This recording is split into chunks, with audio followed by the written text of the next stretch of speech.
because he has no time to enjoy it. ایک غریب آدمی بارش سے لطف اندوز نہیں ہو سکتا کیونکہ اس کے پاس اس سے لطف اندوز ہونے کا وقت ہی نہیں ہوتا.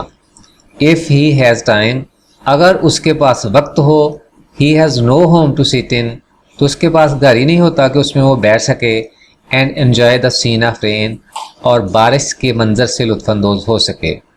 In the rain, he sits under some tree, بارش میں وہ کسی درخت کے نیچے بیٹھے گا یا وہ بیٹھا ہوگا.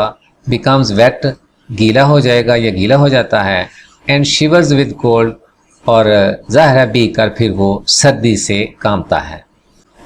جی ڈیئر اسٹوڈنٹس، اب ہم دیکھتے ہیں کویشچن نمبر 6 کو. What will happen as the sun comes out اور دا رین اسٹاپس. تو جب سورج باہر آ جائے گا یعنی بادل چھٹ جائیں گے اور وہ بادلوں کے پیچھے سے جب وہ باہر آ جائے گا نمودار ہو جائے گا، یا جب بارش رک جائے گی تو تب کیا ہوگا. کویشچن کی جو ادر ورڈنگ ہے وہ اس طرح ہو سکتی ہے: what happens when the sun shines bright. کیا ہوگا جب سورج شائنز برائٹ یعنی پوری آب و تاب سے چمکے گا. اور یہ سوال آ سکتا ہے اس طرح بھی: why does W H Davies hope to have a lovely sight after rain. W H Davies بارش کے بعد ایک شاندار یا پیارے منظر کی توقع کیسے کرتا ہے، کیوں کرتا ہے؟ Answer: when the rain stops, جب بارش رک جائے گی، دا سن ول شائن برائٹلی، تو سورج آب و تاب سے چمکے گا. The drops of water sparkle in the sunlight, پانی کے قطرے یعنی جو ابھی تک پتوں پر موجود ہیں، اسپارکل وہ چمکیں گے ان دا سن لائٹ، دھوپ میں. اٹ از اے لولی سین، یہ بڑا پیارا منظر ہوگا. Both the reach and the پور ول انجوائے اٹ، امیر اور غریب دونوں اس سے لطف اندوز ہوں گے. W H Davies hopes, W H Davies اس امید کا اظہار کرتا ہے that the rain of suffering ends, کہ جو مصائب کی بارش ہے وہ ختم ہو جائے گی. And the sunshine of hope will appear, اور امید کی دھوپ یا امید کا سورج جو ہے وہ طلوع ہوگا، سامنے آ جائے گا. عزیز طلبہ و طالبات، دا رین پوئم کے حوالے سے کویشچن نمبر 7 اس طرح ہو سکتا ہے کہ how does the poet take the sound of the drinking water by leaves, یعنی جو درخت کے پتے بارش کا پانی پی رہے ہیں اس آواز کو شاعر کس طرح لیتا ہے. Answer: the poet loves nature, شاعر فطرت سے محبت کرتا ہے. He hears the sound of rain drops falling on leaves, وہ پتوں پر گرتے ہوئے بارش کے قطروں کی آواز سنتا ہے. He calls it a sweet noise, وہ اسے میٹھا شور کہہ کر پکارتا ہے. اپیرنٹلی، واضح طور پر noise can not be sweet, شور جو ہے وہ میٹھا تو نہیں ہو سکتا. Perhaps for the rich the sound is sweet, شاید امیروں کے لیے یہ آواز میٹھی ہے. بٹ فار دا پور اٹ از نائز، لیکن غریبوں کے لیے یہ شور ہے. جی عزیز طلبہ و طالبات، اس کے ساتھ ہی دا رین پوئمز کے حوالے سے جو اہم سوالات ہو سکتے تھے، جو ضروری سوالات پوچھے جا سکتے تھے امتحانات میں، وہ سارے کے سارے ہم نے کور کر لیے ہیں. اس لیے اب اس ویڈیو کا وقت جو ہے وہ اپنے اختتام کو پہنچا. اپنی قیمتی آراء سے ضرور نوازیے گا. بہت بہت شکریہ. فی امان اللہ. السلام علیکم ورحمۃ اللہ.